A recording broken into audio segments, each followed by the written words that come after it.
UBC, Université belgo-congolaise, une grande entité éducative à Kinshasa, avec ses facultés modernes, sciences sociales, économie et gestion, développement communautaire et environnemental, droit, santé publique et médecine. L'UBC décerne des diplômes reconnus mondialement. Ici, qualité et rigueur sont les maîtres mots. Son grand campus, avec ses 2 tours jumelles, s'enrichit des logis haut de gamme pour accueillir professeurs visiteurs, étudiants en immersion, pour les échanges interuniversitaires et pour une formation pratique adaptée.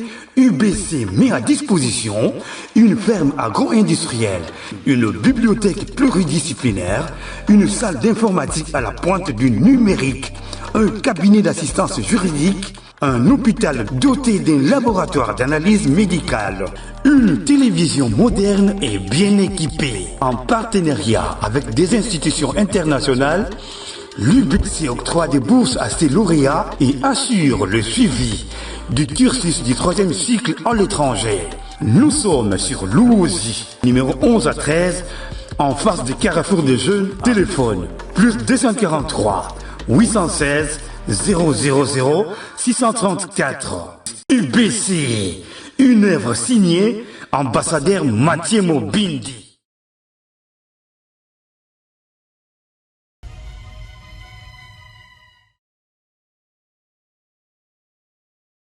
Merci, Mbote Nabino.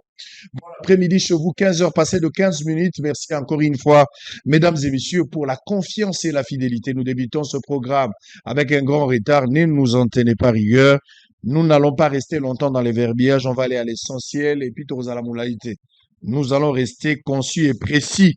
Merci encore une fois parce que vous suivez ce programme de partout où vous vous retrouvez en ce net moment. Bato bazola na biso na Bandundu-ville, na Kikwit, boza na Lomami, boza na Sankuru, boza na Lomela. Boza kolanda biso Mbote na bino, bato bazola na biso pe na Kananga, boza na Chikapa, boza na Lubumbashi, boza na Masisi, na Kinshasa, dans les 24 communes de la capitale. Je vous salue. Vous êtes dans le Congo central, vous êtes également à l'Équateur, vous êtes à Gemena, à Businga, à Guadolite, Mbote na bino. Bandeko bazali banda ya mboka topesi bino mbote bisika nyonso bozwami. Je vais prendre les informations du jour. Aujourd'hui, nous allons recevoir des députés pétitionnaires. Députés Oyo, baza parmi députés au Sangani, Oyo basali pétition contre bureau et assemblée nationale. Bazali contre la gestion, pas contre les individus, mais contre la gestion plutôt, par rapport à la gestion, il y a Vital Kamerhe et quelques membres, il y a bureau et assemblée nationale.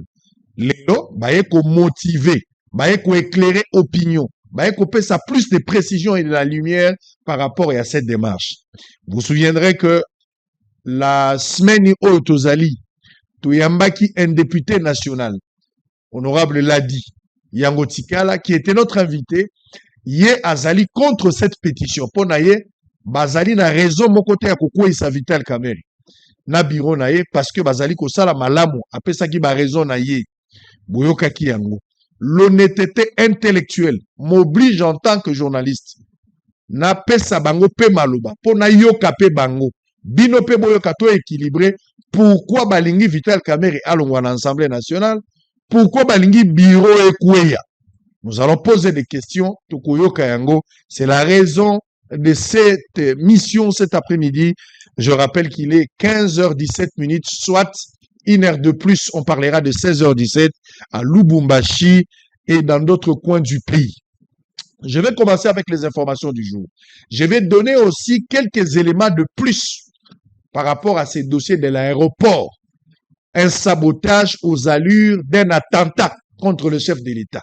Je reviendrai d'ici la fin de l'émission pour donner quelques éléments de plus. État aéroport, bien qu'il y a une conférence de presse, vous allez prévue depuis 14 heures, je pense que Babandi l'a noté, Kinke Mulumba, qui est le PCA, a tenir une conférence de presse cet après-midi, l'aéroport et Anjili. Je ne sais pas pour éclairer l'opinion faire quoi.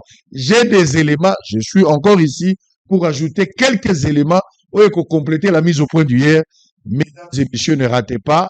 Tout ça, ça se passe dans Bossolo, qui reste la première chaîne au cœur des investigations. Voici les informations du jour avant de démarrer avec des honorables. Je recevrai pour vous, à ma gauche, l'honorable Francis Ilunga, il est élu des Sankourou. Pour la toute première fois, il participe. Avec lui, nous allons échanger. Mais il est accompagné également d'un autre honorable, Denis Chibangu. Il est élu de Lomami. Bango Bande Bazali, invité parmi Bato Basali pétition, Bapé Sabiso motivation à démarche. Voici d'abord les informations du jour. Plusieurs personnes en République démocratique du Congo arrêtées par le de l'AFC au cours d'un bouclage à Malemo, à Massissi précisément. Bruno Le Marquis, choqué par les attaques des ADF ayant fait près de 100 morts à Lubero et Beni, appelle à protéger le civil. Réouverture des débats dans le procès Kabila à l'affaire est renvoyé au 19 septembre. Boutembo, reprise des activités dans le procès, non, c'est vendredi, après une journée ville morte pour dénoncer le récent massacre des civils dans cette zone proche de Pinga. Walikale, un mort et des blessés par la foudre lors d'une pluie diluvienne à Pinga. Corridor de Lobito, l'Union européenne s'engage pour les développements régional. Kindu Maniema, le ministre provincial de l'économie, met en garde contre la spéculation sur le prix du carburant. Les litres d'essence fixés à 6 000 francs congolais se vendent jusqu'à 13 000 francs congolais. Kasaï oriental, de médecins manifestent pour réclamer la paye de leurs primes. Affaire Moutamba, la banque restitue les 19 millions de dollars détournés dans les comptes de Frivao. Santé déclinante, santé de Jacqueline Dalla, ses avocats demandent un transfert urgent vers un hôpital spécialisé. On va commencer avec l'honorable Francis Ilunga. Bonjour et bienvenue. Bonjour, monsieur le journaliste. Allez, Mbalali Bosso, sur télévision. Ezali Solo, Monara Moussika, mais les réalité, Pemben Nayo.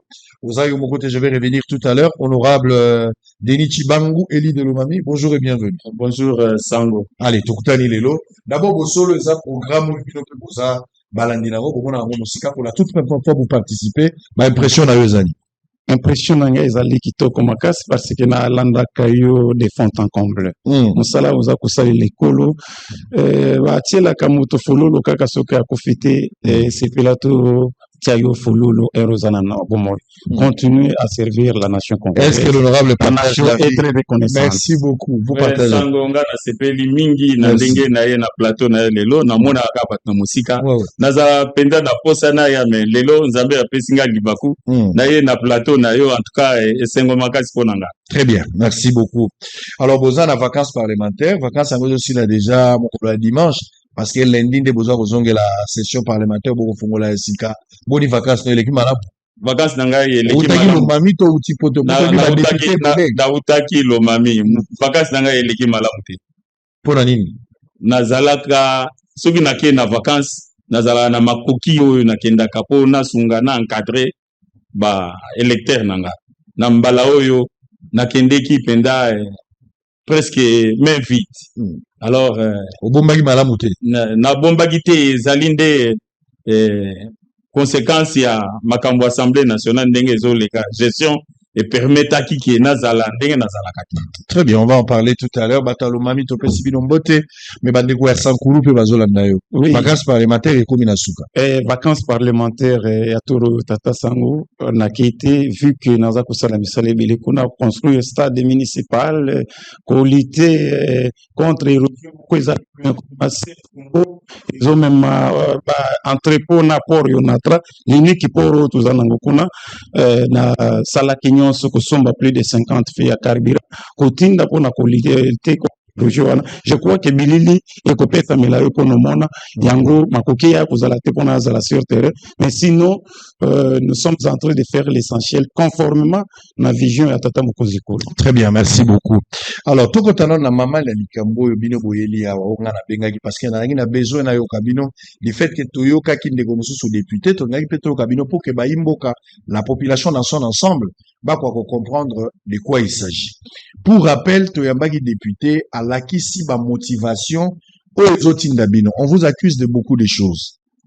Likambo monnayage la démarche na bino ba pétition mais aussi instrumentalisation ya bateau baseli contre bureau Vital Kamerhe et ses poulains bateau bazali contre baleki kaka pa na bino, vous avez été instrumentalisé et que vous réfléchissez aujourd'hui par procuration. Le bateau bazali bazolo bakati na bino eza bino mogote, c'est moyena quelque chose. Boza kosenga Vital Kamerhe apesa bino mituka.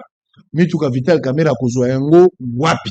Alors que ce qui est la question à mituka, il faut se référer au chef de l'État. Vital Kamerhe akobota mbongo te. Bino ne bato bo comploter contre ba camarades na bino ba député. Ba oyo ba siéger qui na rotana, bo utiliser la force d'une manière abusive pour que ba ke no kanga bango ba mabango na CNS. Beaucoup de choses oyo ba reprocher na bino. Vous allez réagir autour de ça, ça c'est premier. Mais deux, bino boche pétition pour nanini. Vital Kamerhe est de l'union sacrée. Vital Kamerhe, c'est le choix du chef de l'État pour comme ma place où il a commis président de l'Assemblée nationale. C'était un mot d'ordre du chef de l'État. Léo Bolini, Vital Kamerhe, na bureau naken. Quelles sont les personnes au bino bozali kotant à la carte sa pétition? Bozo reproché moko na moko nini. Pourquoi vous voulez que les bureaux tombent en ce moment ici moko zo traverser la crise? Vous allez vous compléter. Qui prend parole en premier? Allez-y. Allez-y.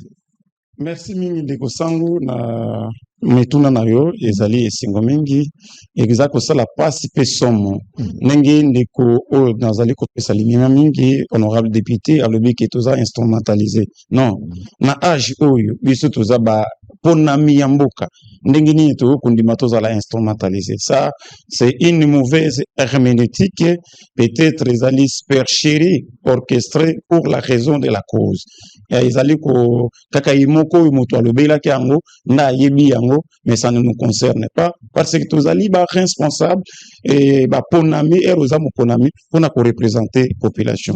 Ça c'est d'une part.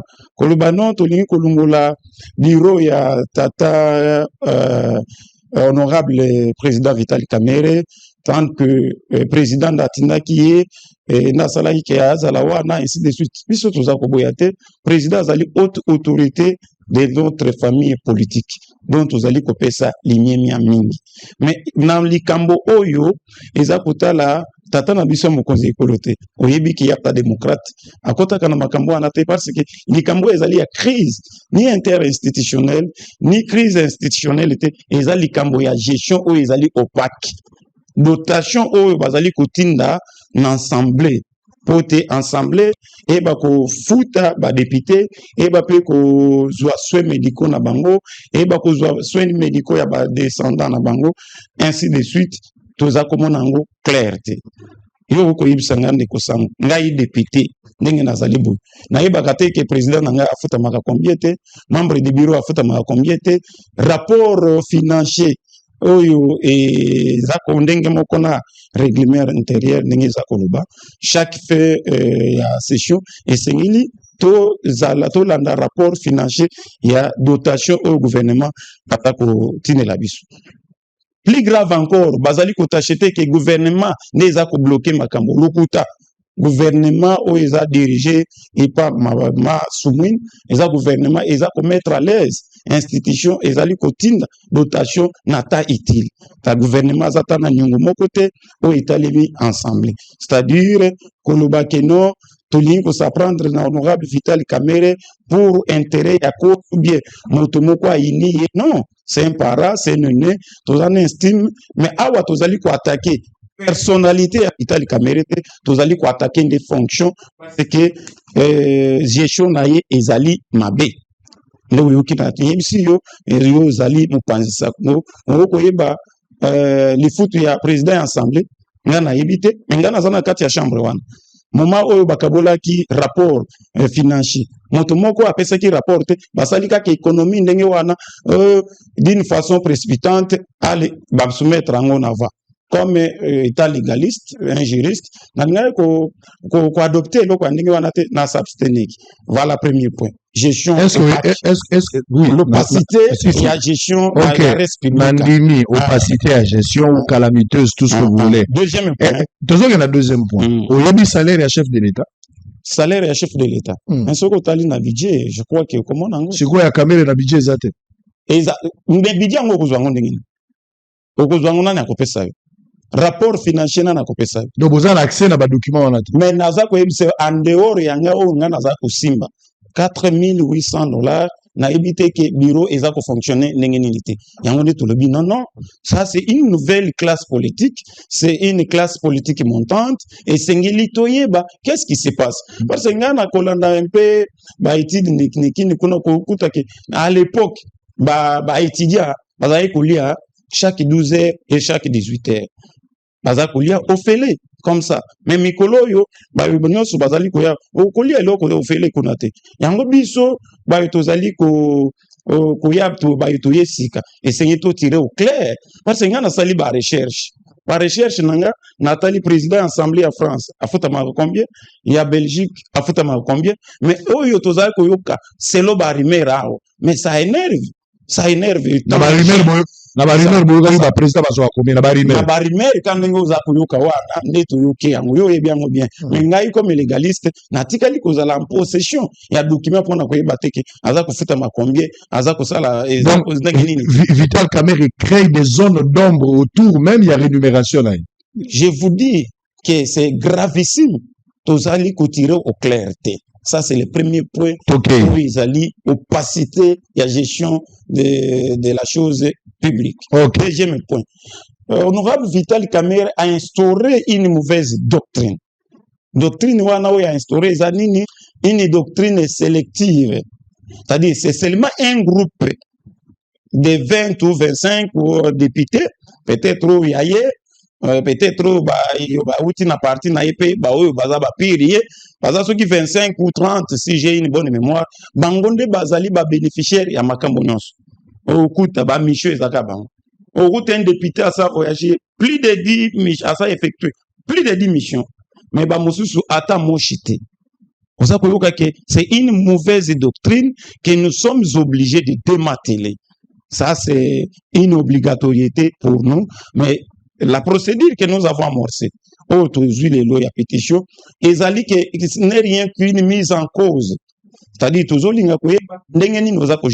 pourquoi instaurer une mauvaise doctrine au sein de l'Assemblée? C'est à lui maintenant de présenter devant la plénière tous ces moyens de défense conformément à l'article 19 de la Constitution parce que le droit de défense est garanti par tout un chacun.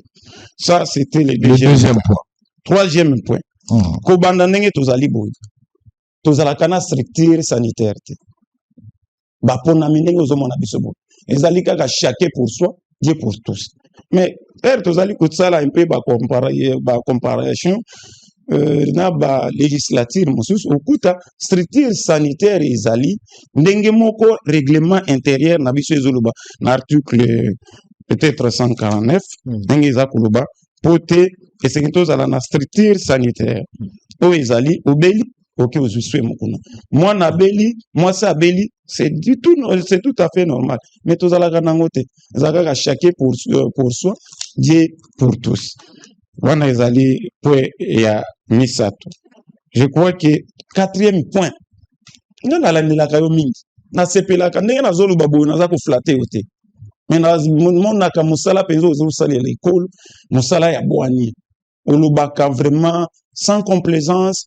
place mabe ezali obenga kango na Congo biso toponami chaque fois gouvernement ezo ya na budget nango tozala kan effervescence et ébullition on a même pour notre installer bureau définitif wana c'était la salle était en liesse bato nyonso bazaki ni singo porte kokoma ya honorable Vital Kamerhe ndenge biso ba politique sika to mona ke non chambre basse et kozwa lire mosusu na ba débat mais to yeko koma okomi ko amorcer procédure songolo pakala eza étouffé ou amorcer procédure songolo pakala eza étouffé yemoko awiti koloba pas plus tard que dans 48 heures passées alobi que oui ezalina plus de 39 questions orales avec débat.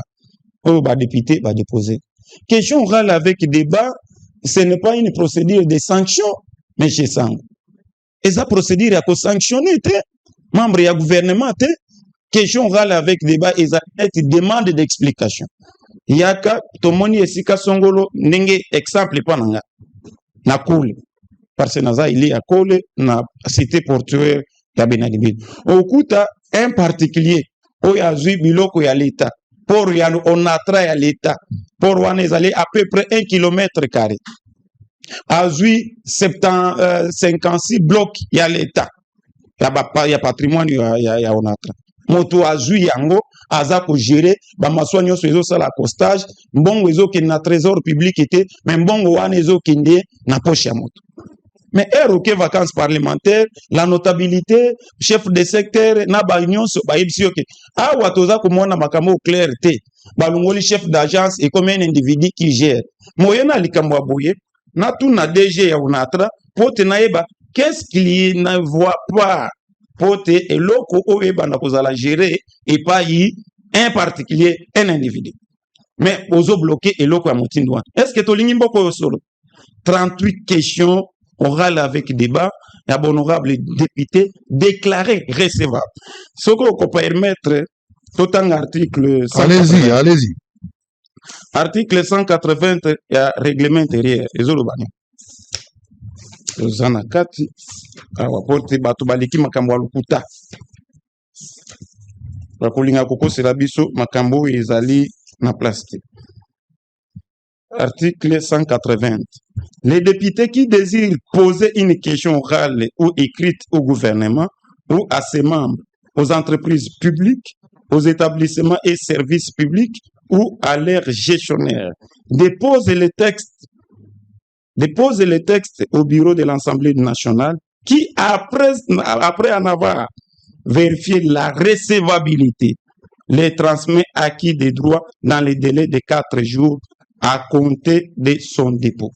Dans 48 heures, dans 4 jours, ce qui procédure est déjà déclaré recevable. Et c'est l'autre dans acquis des droits. Pour acquis des droits, il y a une explication parce que question orale, ezali na suite nango comme sanction T. Ezali une façon de demander comment ça se passe dans votre service. Mais biloko nyonso wana oza ko bloquer. Oza ko violer d'une façon intentionnelle. Un autre exemple, elle va fournir rapport à commission, rapport financier. Au côté, batiki rapport wana ezalaki fermé. Vous n'avez pas droit d'être en possession. Il y a copie à rapport wana. L'article 74 eza kolobanini esengeli kopesa ba député ba makambo ba mikanda nyonso eza kosenga mapona ko débattre ango na plénière bopesa ba député 48 heures avant. Mais biso kuna non texte yango wana basali ninge basali baikaka non toza na plénière ezaki mokolo yango ya souk vers la fermeture papa eleki ndenge wa otangi elo côté nini te. Mais qu'est-ce qui se cache? Et toujours linga kweba nini ezali ko batema nini batemi na makambo wana. Voilà bagrief et amis. Allez, tout l'honorable a complété. Je vais revenir. Honorable Denis, certaines personnes pensent que travail au caméra Sala, c'est le travail contre sa famille politique, c'est le travail contre la République, c'est le travail contre le chef de l'État. Est-ce que la lecture Nabino, il y a un motivé des marches? Bon, pour Nabiso, pétitionnaire, Sango, toujours mon likambo na sens yo otuningati. Pour Nabiso, toujours talela d'abord, condition de vie ya députés nationaux. Nandenge ozomona bonga naza na 3e législature na l'Assemblée nationale. Donc je suis l'ancien parmi les anciens. Nazo ebisayo ke tozalaka na deux que bokoti na Assemblée nationale, le moment ya formalité. Bozo sa la formalité ezali na box moko table moko ezalaka ya soins médicaux. Okoma na table wana bakoyebisa bino ke ndeko lokola okoti a en Assemblée nationale ozana droit ya kokende kozwa soins médicaux na yo na famille na yo na hôpital songolo kala ezalai na ngaliema na ngonga nyonso ozana difficulté il faut kokende ko se faire soigner kuna na compte ya Assemblée nationale okende ka na carte na yo ya député okenango okomi na hôpital ba ko recevoir yo sans problème. Mais imaginez-vous depuis ton côté mandat il y a 2023 député à mon côté ayebi hôpital oyo akokende se faire soigner te sur place. Ndenge toyebi nzoto ya mutu ebelaka mutu akokovanda mbula mobimba obeli te. Donc badepute ya législature oyo bazokende se faire soigner na maigre emolima na bango. Soko belaka batu par exemple bato mikolo bazalaka na batension na banini bazalaka obligé ya kosomba kisi chaque jour. Na mbongo na yo bazofuta emolima wana. Oza sinon ezaliwa. Emolima mosuku ekomi combien? Et de 4800 ndenge ndeko alobaki. Donc 4800 dollars de salaire ya député. Oui, salaire à député. Par exemple, salaire à député. Oui. Le député a 4800. Voilà. Par exemple, depuis ba mandat eleki na komaka na habitude ya kokende se faire soigner à l'extérieur. So na kekuna na zui traitement na ngai na ye na ba facture tel que prévu par le règlement intérieur. Na côté ici, un mois après, bazongisi mbongo yo salisi ba soins médicaux na yo. Mais tout oyo komi oyo depuis to koti soko ye okoti okozwa mbongo na yo ti. To koti ba facture ya depuis année passée. Ti lelo ba député bazolela. Et remboursement ezo salema uniquement na petit groupe ya ba député. Pourquoi politique ya boye? Yangwana tozali ko reprocher na ndeko Vital Kamerhe ezalaka boye te. Il faut koyeba ke batu baza na droit ya soins médicaux. Soki ezate eza mawa et puis ba député kaka moi 4800 tozwaka wana. Yangwana pe ba électeur na biso baza sima. Biso moko pe ko vivre ko tangisa bana na compte wana. Est-ce que en même temps soins médicaux est-ce que kokoka et kokate. Yangwana to monaki ke non ndeko a BBC il faut to longola ye to tia mutu mususu po ba député bazala au moins à l'aise. Wana eza point ya liboso. Ya mibale ezali na ba assistant parlementaire. Assistant parlementaire est pris en compte dans le règlement intérieur de l'Assemblée nationale. Afuta makambongo na ye. Tokotaki assistant parlementaire azalaki kozwa $810. Mais nangonga oyo en dollars je dis bien. Nangonga oyo etikali $607. Tozo comprendre te ezo diminuer ndeni. Tozo banga ke mois prochain ekotika la 550. Ti bakotika na $100. Bato bazo accompagner ba député. Muto azo zala na député ici kanyonso. Est-ce que vraiment il faut que ça la bongo manga gagné wana oyo 200 et quelques longo likolo wana eke wat. Est-ce que vous soupçonnez bureau ya Vital Kamerhe na détournement ya mbongo na bino ou bien déficit communicationnel? Peut-être azo expliquer bino malamu te. Bozomona ke Kamerhe bazolia mbongo na bino bazo bomba yango boza éclairé te parce que na makambo ebele nga na solo na bandeko ezaka ke gouvernement congolais nde apesi mbongo te. Vital aza na magie ya kosala te. Bon ezalaka boye soki gouvernement azopesa makoki na assemblée nationale te tozalaka na ba séance ya ba huis clos. Président ako s'exprimer akoloba na ba député ke bandeko na ngai ba collègue na ngai ndenge toza boye gouvernement azopesa nga makoki ya kopesa bino ba makambo etali mbongo na bino na makambo na bino nyonso te. Alors, vous comprendre que c'est un gouvernement. Donc, il faut expliquer. C'est à ce moment-là que les députés ont initiative. Il y a interpeller le Premier ministre pour dire non, madame Soumino, par exemple, Lelo, votre copain qui s'est aya pour expliquer biso na nini situation financière na biso ezo bongate, makamu na biso ezo bongate. Là, on s'occupe directement du gouvernement. Mais il y a l'obité. Donc, on a expliqué biso te. Biso Tokolala naye. Tokolandaye. Vous estimez que c'est un silence coupable. Exactement. Oui, mais. Éclairer bouquet pour compléter, doyen. C'est-à-dire, gouvernement, na outai ko yeb sewa d'entrée déjà que tozana gouvernement à kitoko parce que motuyon swazanga kabe imperfection te. Gouvernement ko zala pena ba irrégularité nangona makambo mususu. Mais makambo etalemi dotation. Ministre Doudou Famba alobaki sur la haute tribune de notre assemblée pendant la plénière alobaki malam et il est revenu en plusieurs fois que le gouvernement n'a aucune dette.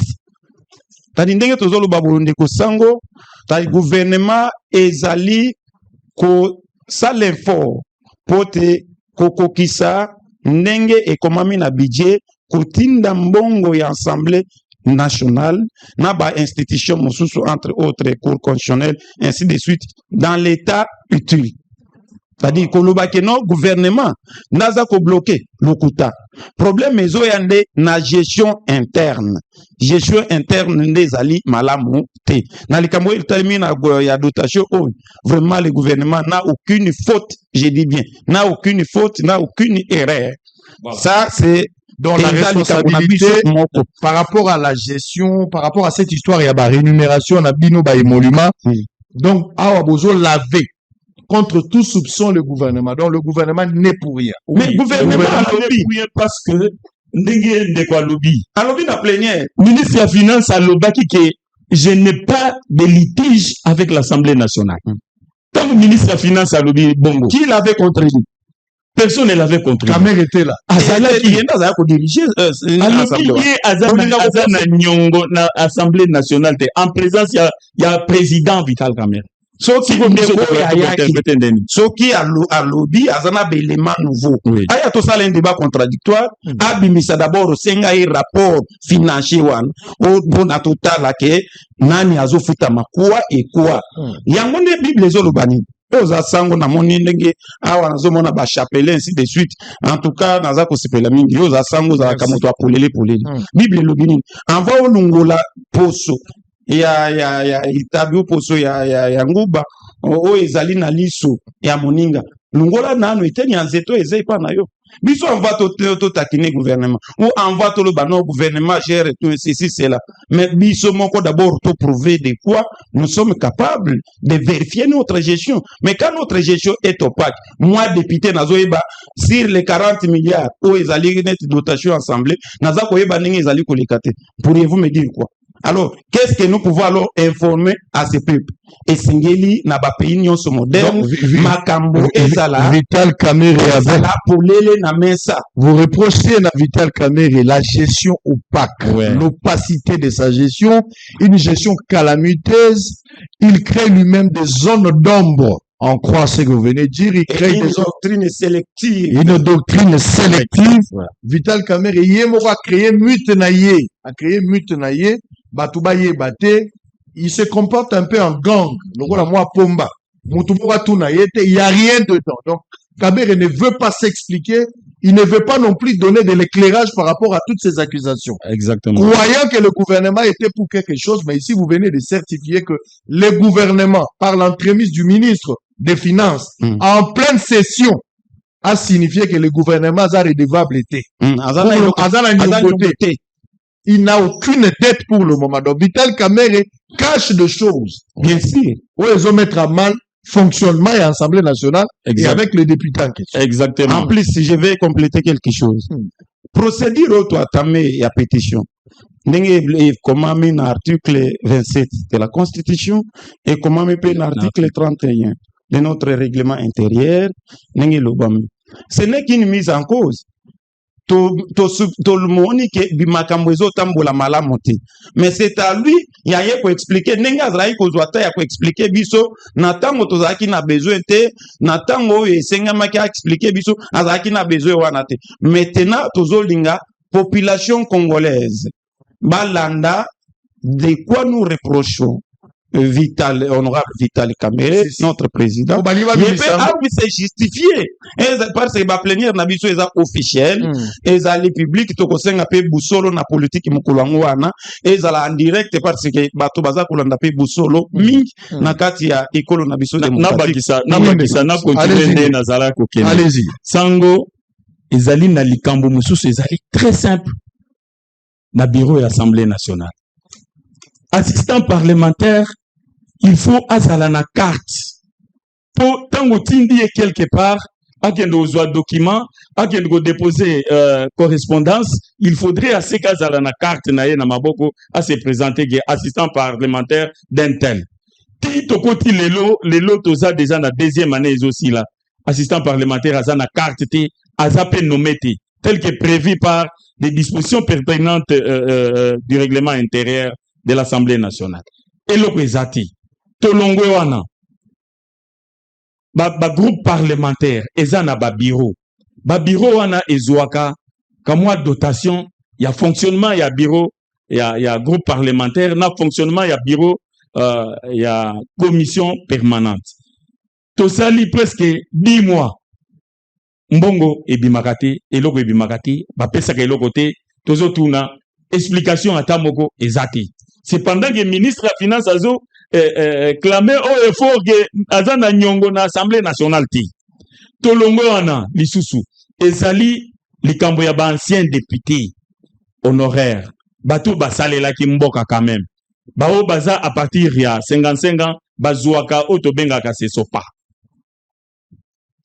ezali cotisation na bango bazala kosala tango bazalaki ba député mais baza pe na 4 mois bazo souffrir na ndenge moko soko otali bango okosepela te bamususu baperdra bemploi na bango pona ndenge ya pona kokende député azonga bo musala ezate abandele susu musala baza na ba difficulté mais du moins bazwaka quelque chose wana chaque mois bazwa kize 4 mois jusque là baza na mbongo na bango te est-ce que eza malamu boyi ba député bako vandaka bo lokola bana mike te yango to décider que tout ça la pétition comme ça président aya ko expliquer biso ce qui a expliqué biso et puis exercice tozo ça là et c'est un exercice réglementaire. Il n'y a pas de manipulation politique. Il n'y a pas de manipulation. Moutouatindi bisoté. Moutouatindi ba condition tozo zalanango. Toza net ba syndicaliste. Ozo mona ba syndicaliste tango na entreprise makambo marché te. Bako se lever pour dire non et ils vont voir le DG ou bien ceux qui gèrent l'entreprise pour dire non. En tout cas, ça ne va pas. Il faudrait qu'on arrange les choses. C'est comme ça que nous nous sommes levés. Nous avions invité nos collègues députés et ils sont venus signer sans motivation. Moutinho sozo ko signer pour te makambo bonga. Donc, corruption mutu topesi mbongo te, makambo ko lobake non bakendeki bato arotana na bato ya côté non. Bato côté na biso pe bayaki kokanga bango. Bakutaki bango pas même un rond. Ezaka ko yazana $100 na na poche, on a $300 na na poche. Mais toyebi côté kuna ke bakangari bango moko bayebi biloko bazalaki na bango yango ne memaki ke bakende babomba bango ngoma. Donc accusation ezali que toutes les parties ba député bozozo mbongo na ba pétitionnaire na ba pétitionnaire yoka na peso information bozali kola koloba ba pétitionnaire bozobenda mbongo bobenda ngono hôtel moko za na Wileria nakotanga pe kombo hôtel eza na responsabilité te hôtel mutesali loko te po okozala oyekolongola mwa 6e hôtel ayebite hôtel apesi chambre pour la baka bokosala na kati engagé hôtel te. On parle d'un hôtel ici na Wileri kombo nango Everest na Everest nde bozobenda mbongo bino ba pétitionnaire boko benda mwa likonda ba pesa bino 500 yango nde boza kozo côté na bango baza koloba ke bazwaki mbongo na rotana. Donc de part et d'autre j'ai même appris que ce matin il y a eu motivation encore à $500. Balobi président de l'Assemblée nationale azo pesa $500 na batu pona ko étouffer cette motion. Cette pétition, pardon. Une information à prendre avec beaucoup de réserve, mais c'est l'information qui a circulé ce matin. Na couloir ba député parce qu'on m'a appelé pour me donner cette information qui reste aussi à vérifier. Wana bisoto yebite pour bisoto kende kité hein. Lokolanga na kende kité na. Mais ba collègue na bino bazo 500. Toyebi na nuti. Toyebi na nuti. Bazo continuer na kende kuna mais on ne connaît pas ça. Ba na référé soit na. Non, na parler du peuple. Na parler du peuple. Si ba yebi singa ke na tomba na parler du peuple. Wana bisoto komagite moyen to yeba ezati. Si mais la ju information c'est l'information ka ninga zoloba. To kipe yango information bazo 500 bazo ko makuna après réunion baza ko pesa bango $500. Wana pe biso pe to ki yango. Alors soki ezali malam to koyeba yango eza na rubrique nini o bazali ko pesa $500 wana eza compte ensemble eza compte individuel so kaka lendi otoke nazo ningi kozolongela moke biso côté na biso ba pétitionnaire tozata na un ronté eza likambo ya réveil eza likambo ya conscience bato ba moni que non parce que en dehors de ce que nous venons de citer au côté moko il y a contradiction entre vision ya tata mokonzi ekolo na vision na discours à un moment donné ya tata na biso azokamba biso mais tant que erozali na chambre wana et sengeli tuko bien sûr il y a nous sommes dans un régime de séparation des pouvoirs bien sûr que oui mais nous devons suivre la même vision okuta vision à un moment donné contradiction tata mokonzi ekolo azoloba azopesa orientation motindo azomona ya komemela mboka à un moment donné yepe ba discours mosusu ezali kokende motindo mosusu ça c'est d'une part qu'on déposer la pétition en gros jusque là tout ça déjà na c'est ya recevabilité ya ba pétition en gros. Pour les présidents, c'est 125 signatures. Pour les autres membres du bureau, c'est 50. Toi aussi, tu dépassé déjà. Dépassé déjà 125 pour la caméra. Toi aussi, tu dépassé qui déjà. Et donc, tu as déposé dans Ngonganyo sur Tolingi. Donc, l'objectif est zani. Et ça, quand vous allez éclairer, ou ceux qui vous allez éclairer, tes caméras, n'a pas tourné, il faut pas quoi, vous avez bureau, monsieur. Non, procédure, il y a pétition. Tant que déposé, membre yaza concerné à ko siéger à ko ya ko vendre na ba siège. OK. O yaza concerné ndé à ko diriger plénière. Et plénière wana ba ko benga d'abord liboso ba pétitionnaire. L'un d'eux va passer devant pour présenter les pétitions. Na pétition on a ko tanga ba grief nyonso yo ezali soulever na kati ya pétition. Tangu to longo wana ba ko benga pe la personne concernée, le président Vital Kamerhe, bako benga ye akole kapé, aye ko justifier que voilà, ndenge bakomi boyeza boye, ngai boye na yebite, oyo boye zali gouvernement. Maintenant, le système ya vote ezalaka. Le eza pétition toke na vote secret. Bako tia ba irm, bako tuna ba député, bako kendo voter na ba irm. Oh, il faut voter. Est-ce qu'il faudrait que le président Alongwa ou bien Alongwa te, il oui ou non ou abstention. Toko kende bisonyon so, toke ko déposer, moutyon sa boaki, jeton nae na irn, après ba dépuyer irn. Ce qui majorité balobi, oui, il faut président Alongwa directement ou membre à bureau concerné. Et étape moussous na l'équipe mouké, na règlement intérieur, il est prévu une petite commission.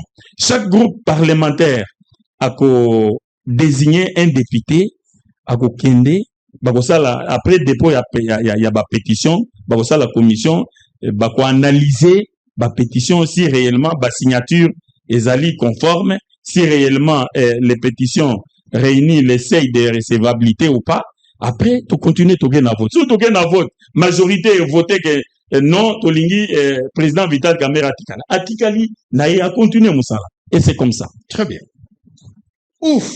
Tokomina Souka, Bandeko. Monsieur Vital Kamerhe, oza politicien na mboko yo. Mbala ya Souka, ou peut présent la souvenir na yo, mbala ya Souka. Eza makambo 57 millions à ma maison préfabriquée. Un dossier très très difficile. Les algos la moi pilule. Au contraire, cacho pour 57 millions.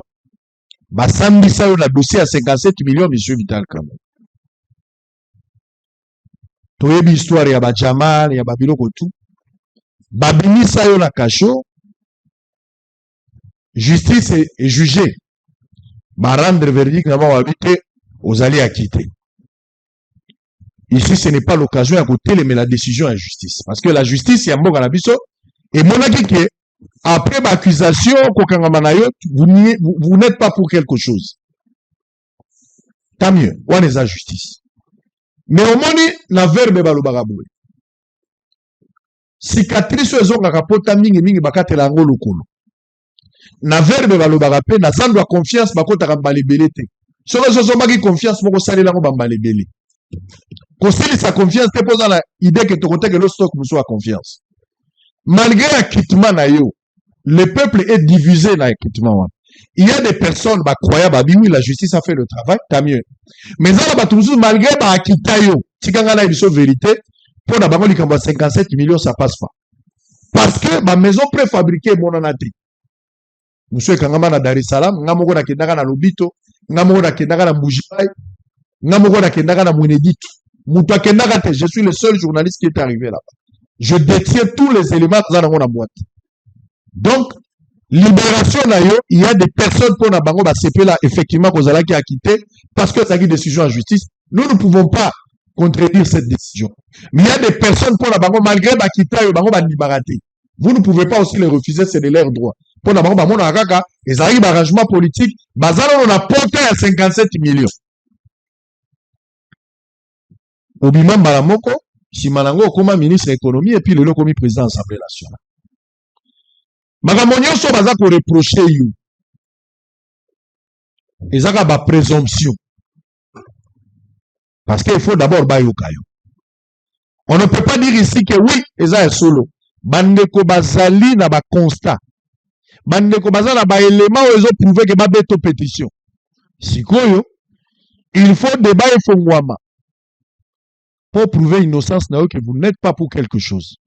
Et surtout que Doudou Fouamba na Assemblée nationale na misu na yo alobi na bato nyonso ke biso gouvernement toza na niongo moko atestadi régulièrement bozwaka mbongo na bino mais alors que ba député ba funda yo que ozali na gestion moko opaque calamiteuse mais au-delà de ça ba droit na bango lokola ba traitement na bango ba soins médicaux bazozwa na place eza appropriée bazwaka yango te baza privé nango. Les députés sont dépouillés dans le droit de Bangonios. En croire Makambo Bango Balobia. Monsieur Vital Kamerhe, s'il s'avère que Makambo est vrai, et qu'après Kosamba et monani que Mbongo et Bandaka Kobima, donc il y a une hypothèse que Mbongo et Bandaka Penza Kobima, et que Mbongo est comme il va député, que le droit de Bango, au bazo réclamé, au Yibi Ango Bango, to yona bureau de privé Bango Yango. Nani ako croire sous na yo politiquement pour na barab balobaka soko bebani na mutumbala liboso oke koyebisa bato bako comprendre que yo zaki na raison bango ba mabe mais soko bebani deux fois yondo komi mabe pour zoki ba disposition à éviter bango te. Et s'il s'avère qu'il y a un détournement dans l'Assemblée nationale, il y a ba fonds ou les pour le fonctionnement na bango ba frais de fonction ou ba droit ba député soki ata $1 et bungi oyebi lisolo ya dongo moto ayibaka déjà dongo misili ya te bungi bakolobaka kai Vital Kamerhe s'il ça pour batu bazala na même mémorial à 57 millions admettons que na ko luka ata $1 et bungi bato babanda ko ndima yo te depuis kala bakosala raccordement to kobenga ngo frauduleux te bakosala raccordement pour dire effectivement to banda ko lobana bino makambo 57 millions. Moi je pense ici Vital Kamerhe Naïebité que ça débat. Ça, je ne sais pas prouver ça. Si je le fais, ça sera de la malhonnêteté. Mais Nima pétition wana eleka. Bon, qu'il est dans un débat ouvert. Bango ba pétitionnaire baluba, il peut prouver innocence na yo. Et les choses au clair. Si vous n'êtes pas pour quelque chose, vous êtes un homme de débat. Moi, je pense que c'est ici la meilleure occasion. Vital Kamerhe dit ma pétition endima eleka. Comme ça, il peut ça va moyen de défense na bureau. Bon, là, c'est innocence. D'abord, il faut laver l'image na yo, et puis il faut couper court des marches, et qu'on longe la suspicion. Parce que lorsqu'il y a un déficit communicationnel, ça crée généralement des suspicions. Mais ce qu'on a dit que boy à pétition et les cas. N'engue togi na tongwa que va $500 les autres dans l'assemblée. Na éviter ce que ça démarche na yo, to eza bateau, to eza lukuta. Donc, monsieur Vital Kamerhe, laissez cette pétition si vous n'êtes pour rien. Qui a un les cas? Ba expliquer bato bango ba pétitionner to landa ngo na TV yo pe lo ba makambo na yo to tala banani bazolo ba solo nan bazolo ba lukuta bo étouffer yango te bo tika yango na sepelaka parce que oza na esprit ouvert ya ba débat mais c'est ici l'occasion yo moko le kana on expérience à débat on la sa innocence na yo de la gestion calamiteuse ou pas ko bazako ko reprocher nango mais évidemment makambo ebele lokola makambo ya oza na eloko moko sélective ba ko benga ngo oza na doctrine sélective ou favoritisme oyo ozokotia oza na groupe et tout le coup ya batu na yo ba pire petit na yo likelemba moziki yo créa o bango baza kolo soki eza bongo te lakisa bango ke baza na erreur. Vital Kamerhe affronter bango kobanga te. Je t'encourage frère, faut les affronter. Ndima pétition eleka babeto bambodi na nzoto yo pe ozongisela bango bambodi que le meilleur gagne. Et la démocratie, c'est dans le choc ya ba idée de lumière kozala. Il faut confrontation. Kokima yango te. Mutamba kimi justice te. Mutamba kimi justice te. Mota bakenaki na justice. Yo pe kende na batu no ba question. C'est la moindre des choses. Le peuple veut avoir de la lumière, de l'éclairage autour de cette question. Toi, Kabila Koto, te basu montre ya autorité, ya ngone bakati makamba autorité ezalité. Nous voulons que les choses soient tirées au clair. Pas question de votre ordre. Vous avez été déçu par Kabouya, Kabouya n'a pas dit. Vous avez été dans le chef de l'État, Bakambouya Nezate. Même si le chef de l'État avait reçu le président de l'institution, Vital Kamere, Samal Konde, le président Kamouleta, et la première ministre Ata Bayamba Kibino, Awata Ole Made Soukoupé Kolongwa. Il faut battre nos questions. Ba député, baza kozwa 4800 $. Ba uti na bambongo toyokaka ba 21 000 o eza 4 guillemets. Lelo tokiti na 4. Bazondima yango. Mais au-delà de ça, yo moko ozwaka combien? Yo moko ozwa omitela mbongo, ozwaka combien? Ne eloko bazotuna. Bazotuna ka yo ni bimisa biluba. Si Vital Kamere refuse ce débat, c'est qu'il y a lieu de conclure qu'il y a quelque chose de louche qui se cache. Mais si vous êtes démocrate, acceptez que pétition. Je soutiens cette pétition pour tirer les choses au clair. Peut-être que Kamere est innocent. Peut-être aussi il est pour quelque chose. Que la lumière soit faite. Merci d'avoir été de nôtre. Ngana Bazi est aussi sinamte. Olobaki qui est nasuka. Allez-y. Pour olobela ba circonscription électorale. Allez-y. Ngana lina bakisaboye. Na micro na yo po ezali awa sango bazolanda yo partout. Ba autorité nyonso bazolanda yo. Ngana zali moko ya ba député ya circonscription électorale ya Lwilu. Lwilu Mweneditu. Na province ya Lomami. Population na biso olobi okendeki kuna osukaki na Mweneditu mais okendeki na fin fonte Mweneditu ozomona kolonga Mweneditu ezali nzela ya kolonga Mweneditu Mbaya Museng okomi na Wikong chez moi dans ma chefferie au traversé ezali na rivière moko tozobengango sur place Nkalani sur la carte de la RDC, c'est écrit Bushmail, pour traverser vers le territoire de Kapanga. Je vous assure que ce que le modèle Batubazo traversé au Sepelate. Cependant, carburant oye Batubazo vivre nango na Bushmail en urgence, na Ngandajika, na Kabinda, na Mweneditu, ezo utanadi lolo, ezo traversé par Rivière Wana. Rivière Wana ezalaga kala na les années 70 na bac. Bakwane dinda na mai ezosenga lelo bati Japon tokomi ndenge na ndenge mutu azokipe yango te tolobeli ba ministre nyonso bazoleka ya ITPR mutu azokipe yango te population wana siko soko traverser ok na territoire ya Kapanga po okende territoire ya Sandoa po okende après ok na ville ya Kasaji nde ok Dilolo soko moni nzela ndenge ezali baponku na bato bazotambola bazovivre ke na moto ya pamba moto ya pamba nde bazotambola carburant ezo na moto moi même camion ekende ezati alors à travers micro o ya sango ya bosolo na politique na banzie ke mbela o bakonzi nyonso batali makambo ba pont ba pesa pont totia na rivière Bushmail entre Kapanga na territoire ya Lwilu comme ça il faut permettre circulation apaiser la population pas traverser à n'importe quel moment. A otoke na saison de pluie. Ce qu'on moni ndenge ba accident ezalaka batu ba tcholaka na ndenge na ndenge. Yango na ko belela na micro na yo ba konzo yo ba ye bakate yo ba yoka kapete ba yoka biso pour ba bongser la population à se retrouver. Allez, héritier, on va donner à l'honorable chance à conclure. Quelle est ma photo à Didier Boudimbu? Ba kiti ya stade des martyrs là ba kiti ebukana kina descendre biso lukela kaka ba photo wana comme ça je vais faire une mise au point tout à l'heure parce que na moni na réseau un peu un débat autour de ça je dois quand même mettre un mot là-dessus allez-y merci mingi ndeko sango na lingena koya na conclusion nanga mais avant na koya na kati naza kosenga et pas secrétaire général ya IDPS président d'intérim ndenge ayambaki biso ba pétitionnaire tosepelaki makasi eloko na koleka kosenga na ye atika mokonzi ekolo na situation oyo ye moko azoba responsabilité na ye mokonzi ekolo akoki kokota na makambo ezali internet ça ce sont des petits problèmes entre nous les députés.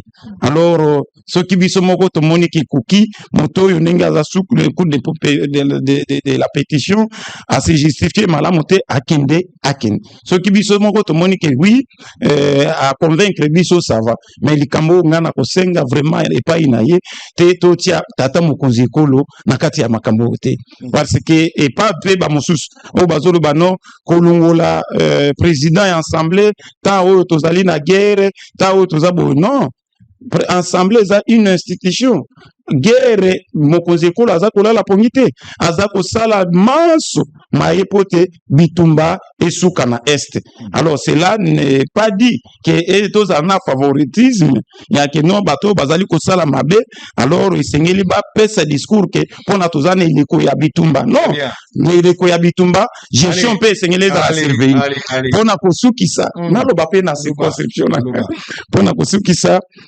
na makambo oyo etalemi cité portuaire ya Benadibeli na territoire ya Kole naza kosenga na ministre ya UTPR ba société mibale oyo biso toza nango na Sankuru tata sango tozalaka na station moko Sankuru oyo kaka ya ba station ezalaka kaka moshi moko oyo eza ya kobili na cité portuaire ya Benadibeli mais station wana eza na kwa ya kokende ezali kokoya na mai kala mingi te parce que bambula ndenge tokoti mikolo ya bambula mai nyonso ya lubwaku oyo ezali kowuta na mabwako ya RN7 eza kokoya na station wana eza kokoya pe na port Onatra na entrepôt Onatra étant donné que mokonzi ekolo alobaki sur la protection des acquis hein alors esengeli to protéger baki o tozanango baki o biso tozanango ezanini eza port Onatra ezali kobile o ezali na station na ikaka moko sur toute l'étendue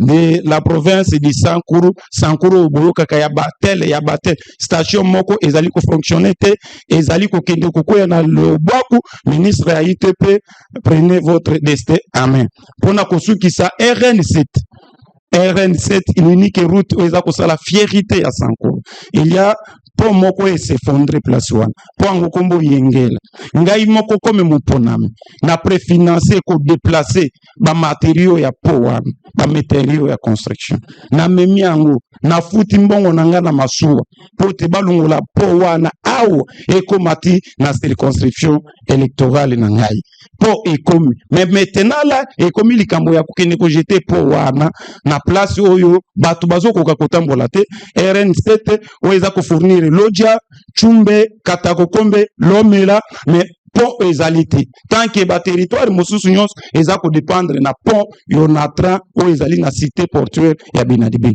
mais na 3 km na Benadibeli pont ezate na mema pont na mafuta ba mbongo nanga na préfinance pont wana et comité sur terrain mais bobi misami solo 200 quelques $2000 bokende bo jeter ngonde konanga esunga ba imboka tozali ko reprocher ministre oyo akoti sikate parce que awuti ko hériter biloko oyo ancien ministre azali ko saboter d'une façon ou d'une autre alors yango naza kosenga ministre ya ITPR azwa destin ame mbote na bainyoso baza kolandanga na Sankuru analengo moyanyu la monyosha moyo ikolodoro kubalobaka sango ya kona ndoko sango di mena aya nakanisi ba jese uchukuta ba jese epapa nazaka même to profiter pour occasion oza kotambola partout na yo pendo kulingi yo banda koponda ka bisika mais Sankuru yaka pe na Sankuru naza ko éviter na territoire à Kole au mona pe port ou ti kolbawana o eza Carrefour l'espace grand o ya pe komona yango à partir ya mwenedi tout ok kobima na Kassage na o quoi faire au moins 3 territoires Kassage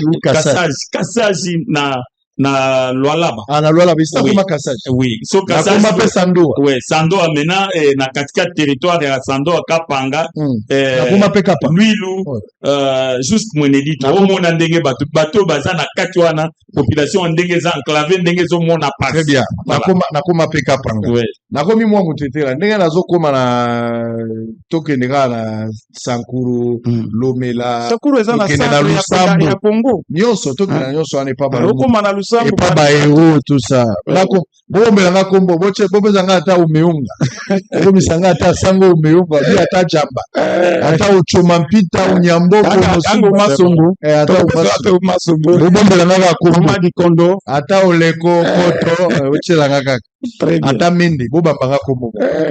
Allez, on va terminer avant de libérer les honorables députés, mesdames et messieurs. Comme je l'ai dit, il faudra ici que pétition au LK pour tirer les choses au clair et zongi sa confiance entre les députés et le bureau. Parce que pour le moment, il y a une méfiance qui s'est installée dessous.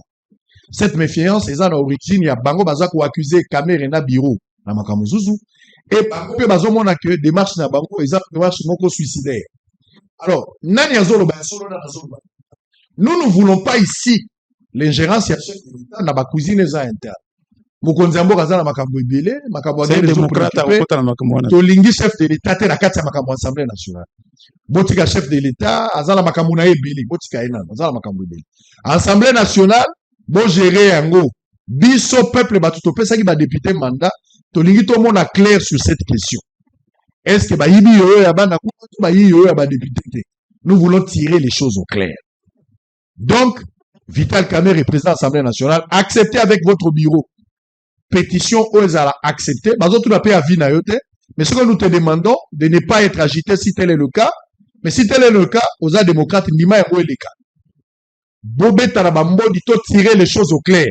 Mbongo na bango, gestion calamiteuse, yomoko zwaka combien, doctrine sélective, biloko le sobazo reproché yo, répondre nango, affronter bango. Tokoye baso bango batbaza na erreur, to yom toza la katire. Je pense que c'est la moindre des choses et c'est la meilleure.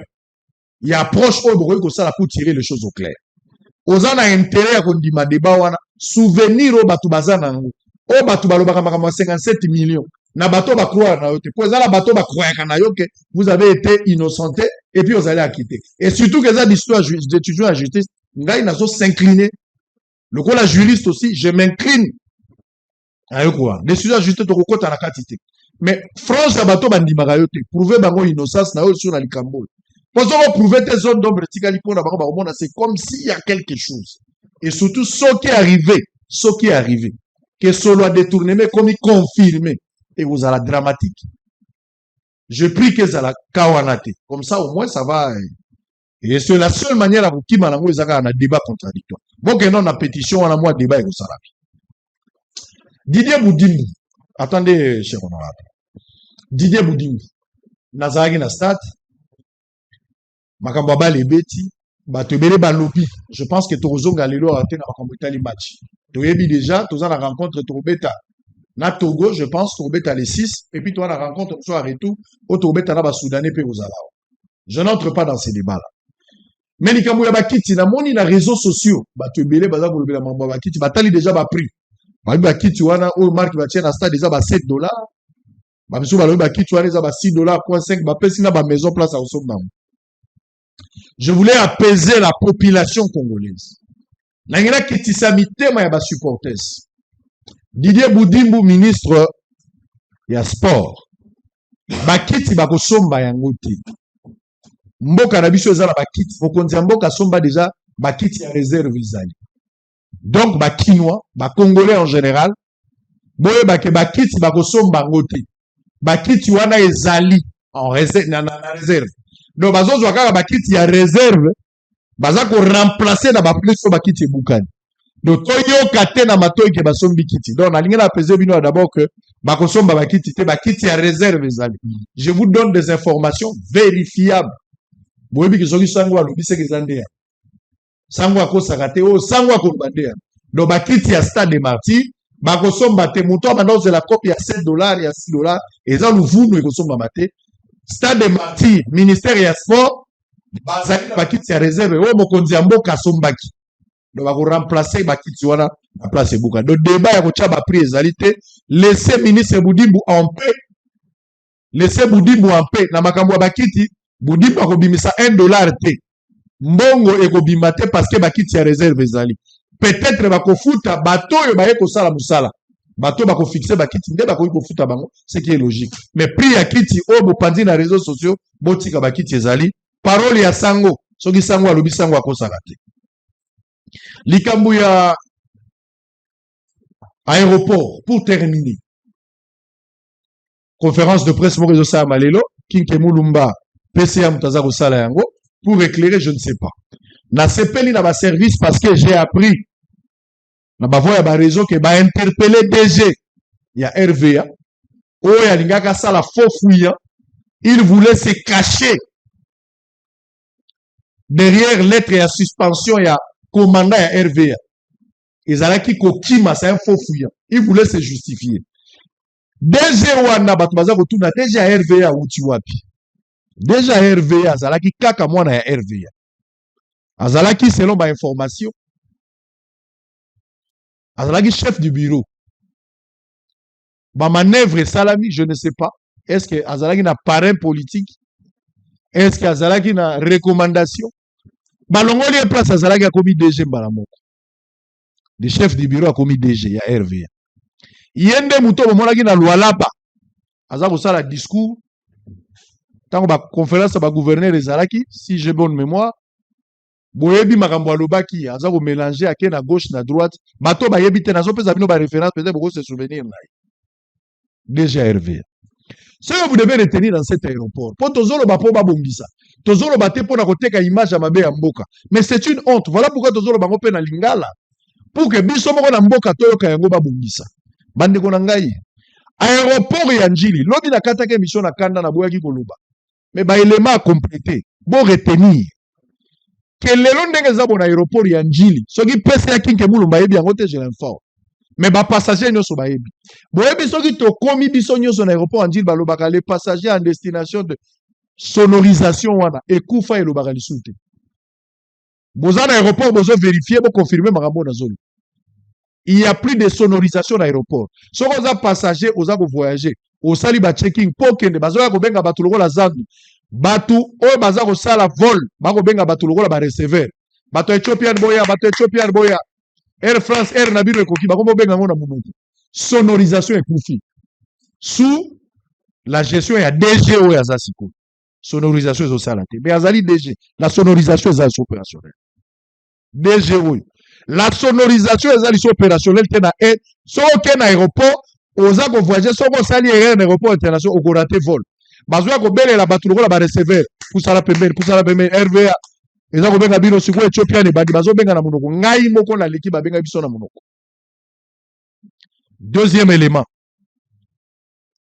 est-ce que vous voyez que le système y a anti-incendie na aéroport et ça la lisuti bachaka système y a anti-incendie d'une manière préventive. Ce que l'on moko lingue salama, d'abord, eza ko sala alerte.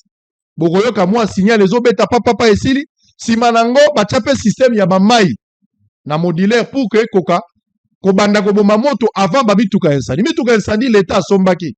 Na bokeli ba fleur. L'état sommi mituka anti incendie eza la problème te. Mais le système préventif et anti incendie et c'est kufa et ça la raté. Le monsieur ici est directeur général. Il est directeur général. Sonorisation, ça l'a raté. Système anti-incendie, ça l'a raté. 3. Ce que vous devez savoir, l'aéroport et Njili Lelo, afficheur, au place bachaka ba programme ya ba vol, et koufa que ça l'a 5 à 6 mois. À peine awa, un privé ba sali négociation na yende mutaye ko tchela bango ba écran bozo mona de part et d'autre. Sous gestion à DGO. 4. So bokomi wana na aéroport ezala ba caméra musu ezosala te naza kosenga na ba service ya renseignement oyo eza na CNS bosenga nanu boluka image ya aéroport jour mokonzi ya mboka aza koya po balakisa bino soki ba caméra eza kosala balakisa bino soki ba caméra ezosala ba caméra etikali ndambu musu ezosala te mais aza directeur général kota na aéroport otala ba toilette oyo eza na aéroport international ya Njili. Je me pose la question, aéroport ou ezana nukaka moko? Aéroport munene nango ezaka moko. Ozala IDR mo nazana Kin Mart, est-ce que nazana New List, est-ce que nazana GG Mart na niveau basalela yango. Mais ton dimi yango bongo. Eza mboka na biso on accepte ça. Mais ba toilette ou ezana kati. Place ya kosala sanitaire munene eza misato. Place ya kosuba eza mibale. Solo eza na kati ya toilette eza na moko. Bongo soki bokomi hote na ke na gate 1, na ke na 2 3 4. Ndenge za terminal 1 2 3. So ba tieli biso ata 5 terminal là. Ata 3 terminal to okufa. Entretien ezo poser problème na aéroport. Bazo na mwa restaurant moko ezaka na kati wala soko koti na aéroport. Et lokola malewa. Et mo zo senga croissant balobi croissant za awa te toke kozwela yo. Magenda kozwango wapi? Le restaurant moko ezo rassembler lokola restaurant lokola lupango nganga. Mais ça na aéroport wana. Quelle honte! Et le monsieur là est directeur général. Mais Nicolo Nango, il a organisé des choses, un sabotage qui ressemble à un attentat contre le chef de l'État par rapport à Yaretou à Mokondi. Service, ne négligez pas cette histoire. Ne prenez pas, c'est comme si non, le chef de l'État a bien le Salamagité. Vous saviez qu'il y avait un incompétent, mais Botiki incompétent à la place.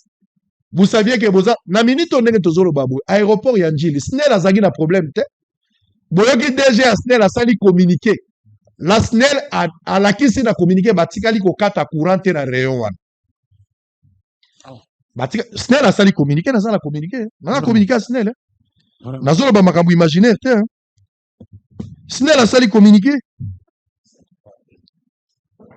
SNEL a sali communiquer na zo chaba biloko te za imaginaire te Nazo créé biloko te. Aéroport d'Enjili dans le noir. Nako tangela bino article, zela na pesa yo po na koloba wa wote, Israël ozoloba tout ça. Moi je ne dis pas des choses. Héritier, tu peux voir ça avec moi. Comme on a que sangwa ko sarate. Toloba ki makambo SNEL awa. Mais SNEL a en français. SNEL a bi ngai ndenge na zala bwako bomangai pamba. Ngama makambo bino ba courant wana. Ngai nakataki courant na rayon. Je vais envoyer ça à Héritier, on va voir ça, parce que je n'avais déjà ça dans le téléphone. Héritier, vous avez... On va lire cet article. On va lire cet article. Et puis, n'appelle Sabino, responsabilité, mounen ezaka na RVA. Na minute on est tozolo ba RVA. Groupe na bango eza na problème inversaire. Même au conduit, mukolo mo konzambo kakiti. Eza opérationnel. Na minute on est groupe est opérationnel. Inversaire, ils ont posé problème. On a allumé les groupes. Bazaki la confiance à Baondile. Tant qu'on courait, Kei, Bazaki la confiance à Baondile. Qui on dit les regozoa, relais. On dit les résultats, relais, PCD. Groupe exact, ils ont salaté. Bazaki la groupe exact, on a un problème, il y a pièce, mon gars, si le groupe, on est au salaté. Les DG responsables, je vais lire. Pour terminer. Et vous voulez garder ces messieurs non à DG, parce qu'il y a Outaki, chef du bureau, sur recommandation ou je ne sais pas s'il a été nommé comment. Est-ce que Zagi méritocratie? Est-ce qu'il a Landi Baïchelon? Je ne sais pas. Mais nous ne savons pas comment il est arrivé là-bas. Il est devenu directeur général. Tozolo Babia pour chef de l'État, Koufi Tende, Tozolo Babia. Soyo Mokonzambo, Koufa Kito Likama Moke Komi, match Betami mardi, incident de Salami mercredi. Boyebi d'abord colère ya Batunenge Topolaki, incident ya Makasi comme Abo chef, Koufa Tolika Moke Komi. Tokolo Baba François Bozolo Bawate. Ah, c'est comme français parce que rien n'est arrivé. Kinshasa, le 12 septembre 2025, la régie des voies aériennes assume seule la responsabilité de la coupure d'électricité qui avait plongé l'aéroport international dans le noir, alimentant les conversations en République démocratique du Congo, en indiquant clairement les niveaux de négligence sans citer la Société nationale d'électricité. Pour des raisons inavouables, il y a de ceux qui tiennent absolument à lier le nom de la SNEL dans cet incident à regretter un cadre de la direction à Kinshasa. Assumant les conséquences de cet incident, nulle part la RVA n'incrimine l'opérateur public d'électricité. Au contraire, la RVA a elle-même identifié les problèmes et les dysfonctionnements. Dans la lettre de suspension du commandant, tout ça, le DG a également fait constater que les techniciens des gardes n'étaient pas à la hauteur de la tâche. Tout ça, bouc émissaire tiré par le chevet comme conduit par une volonté de nuire. Il s'est fait un accordement sans fondement pour impliquer absolument la SNEL. Devenu bouc émissaire, tout ça, Bakei. L'incident a fait grand bruit parce que des avions avaient fait diversion vers Brazzaville et l'avion du chef de l'État était. Voilà, Badekobakomi, tout ça. J'ai lu moi-même le communiqué. Moi-même, j'ai lu le communiqué parce qu'on n'arrive pas à faire sortir ça.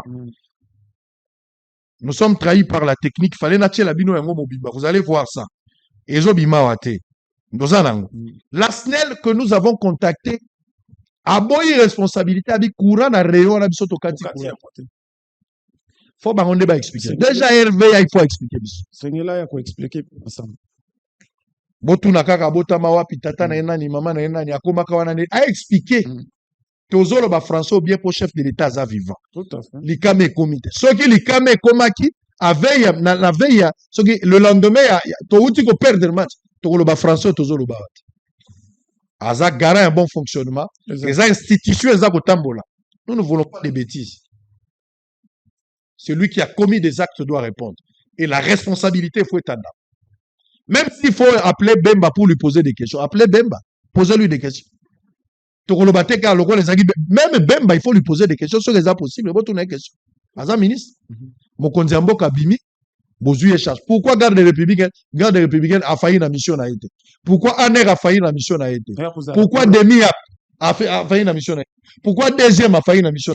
Pourquoi tous les autres services ont failli? Pourquoi seulement RVA? Général Kabiwa nous avons un garde républicain. Mokonzi Mboka tango azobi, bazwa charge à Mokonzi Mboka avant, pendant et après. Akola la tête parce que chef a continué à ne pas la été. Yo déjà RVA yo vandi aux amu santu. Olobi yote commandant za incompétent. Papa, bakotu na yo botama wapi tata nonani mama nonani. Bakotu no groupement okobenga mwasi na ndako lobi na mwasi madame nde a maîtrisaka ba secteur na biso koyeba. Lelo siko likambo comme il faut ça. Sengela répondre. Faut makambo ezala au clair. À répondre. Bosolo Sili. On va se retrouver demain à la même heure pour le même plaisir. D'ici là, portez-vous bien, la rediffusion à partir de 20h. Bientôt à Lomami, bientôt également à Sankuru. À très bientôt. Merci.